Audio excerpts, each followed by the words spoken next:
Clip number 739۔ اس clip میں آپ قرآن پاک کی سورہ کہف کی آیت نمبر 22 سے 24 تک کی تلاوت، ترجمہ اور تفسیر قرآن صراط الجنان سماعت فرمائیں گے۔ بسم اللہ الرحمن الرحیم۔ ترجمہ: اللہ کے نام سے شروع جو نہایت مہربان رحمت والا ہے۔ سَيَقُولُونَ ثَلَاثَةٌ رَابِعُهُمْ كَلْبُهُمْ وَيَقُولُونَ خَمْسَةٌ سَادِسُهُمْ كَلْبُهُمْ رَجْمًا بِالْغَيْبِ وَيَقُولُونَ سَبْعَةٌ وَثَامِنُهُمْ كَلْبُهُمْ قُل رَّبِّي أَعْلَمُ بِعِدَّتِهِم مَّا يَعْلَمُهُمْ إِلَّا قَلِيلٌ فَلَا تُمَارِ فِيهِمْ إِلَّا مِرَاءً ظَاهِرًا وَلَا تَسْتَفْتِ فِيهِم مِّنْهُمْ أَحَدًا۔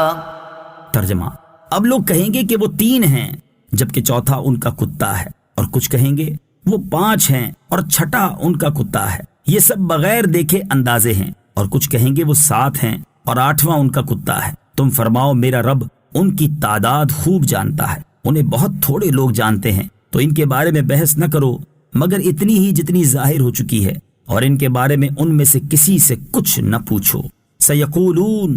اب لوگ کہیں گے۔ تفسیر صراط الجنان میں ہے، واقعہ کے آخر میں ان کی تعداد کے متعلق لوگوں کے اختلاف کا بیان فرمایا اور اس کا حل بھی ارشاد فرما دیا، اور وہی حل ہر اس مسئلے کا ہے جو اہم نہ ہو اور جس کے جاننے سے کوئی خاص فائدہ نہ ہو۔ چنانچہ فرمایا کہ اب لوگ کہیں گے، یعنی عیسائی، جیسا کہ ان میں سید نامی آدمی نے کہا وہ 3 ہیں جبکہ چوتھا ان کا کتا ہے، اور عاقب نامی آدمی نے کہا وہ 5 ہیں اور چھٹا ان کا کتا ہے، یہ سب بغیر دیکھے اندازے ہیں، یعنی یہ دونوں اندازے غلط ہیں، وہ نہ 3 ہیں نہ 5۔ اور کچھ کہیں گے وہ 7 ہیں اور 8واں ان کا کتا ہے، اور یہ کہنے والے مسلمان ہیں۔ اللہ تعالیٰ نے ان کے قول کو ثابت رکھا کیونکہ انہوں نے جو کچھ کہا وہ رسول کریم صلی اللہ تعالی علیہ وآلہ وسلم سے علم حاصل کر کے کہا۔ تم فرماؤ میرا رب ان کی تعداد خوب جانتا ہے، کیونکہ تمام جہانوں کی تمام تفصیلات اور گزشتہ و آئندہ کی کائنات کا علم اللہ عز و جل ہی کو ہے یا جس کو وہ عطا فرمائے۔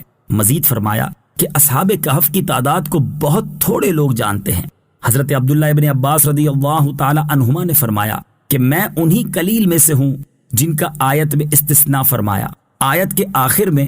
مزید فرمایا کہ ان کے بارے میں اہل کتاب سے بحث نہ کرو مگر اتنی ہی جتنی ظاہر ہو چکی ہے، اور ان کے بارے میں ان میں سے کسی سے کچھ نہ پوچھو۔ وَلَا تَقُولَنَّ لِشَيْءٍ إِنِّي فَاعِلٌ ذَلِكَ غَدًا إِلَّا أَن يَشَاءَ اللَّهُ وَاذْكُر رَّبَّكَ إِذَا نَسِيتَ وَقُلْ عَسَىٰ أَن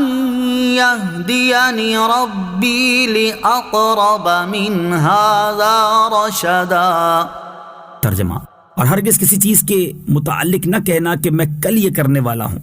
مگر یہ کہ اللہ چاہے، اور جب تم بھول جاؤ تو اپنے رب کو یاد کر لو، اور یوں کہو کہ قریب ہے کہ میرا رب اس واقعے سے زیادہ قریب ہدایت کا کوئی راستہ دکھائے۔ الا ان یشاء اللہ،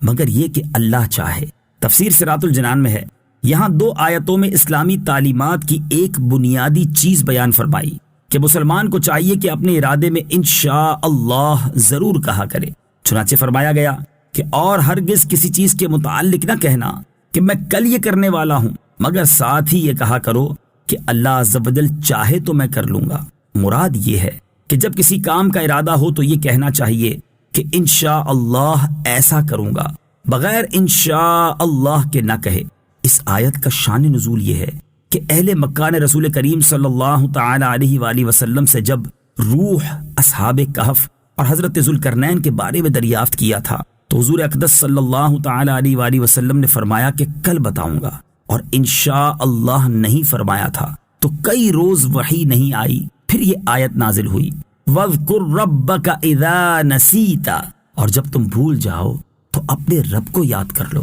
تفسیر صراط الجنان میں ہے، حضرت عبداللہ ابن عباس رضی اللہ تعالی عنہما فرماتے ہیں اس کا معنی یہ ہے کہ اگر انشاء اللہ کہنا یاد نہ رہے تو جب یاد آئے کہہ لو۔ یاد آنے کی مدت کے بارے میں حضرت عبداللہ ابن عباس رضی اللہ تعالی عنہما فرماتے ہیں کہ اگرچہ 1 سال بعد یاد آئے، اور امام حسن بصری رضی اللہ تعالیٰ عنہ نے فرمایا ہے کہ جب تک اس مجلس میں رہے انشاء اللہ کہہ لے۔ اس آیت کے معنی سے متعلق تفسیروں میں کئی قول مذکور ہیں، ان میں سے ایک یہ بھی ہے کہ آیت کا معنی یہ ہے اگر کسی نماز کو بھول گیا تو یاد آتے ہی ادا کر لے۔ نماز کے بارے میں حضرت انس رضی اللہ تعالی عنہ سے روایت ہے، نبی کریم صلی اللہ تعالی علیہ وآلہ وسلم نے ارشاد فرمایا جو نماز پڑھنا بھول جائے تو اسے چاہیے کہ جب یاد آئے اس وقت نماز پڑھ لے، اس کا یہی کفارہ ہے۔ وَقُلْ عَسَىٰ، اور یوں کہو کہ قریب ہے۔ تفسیر صراط الجنان میں ہے، ارشاد فرمایا یوں کہو کہ قریب ہے کہ میرا رب میری نبوت پر دلائل کے لیے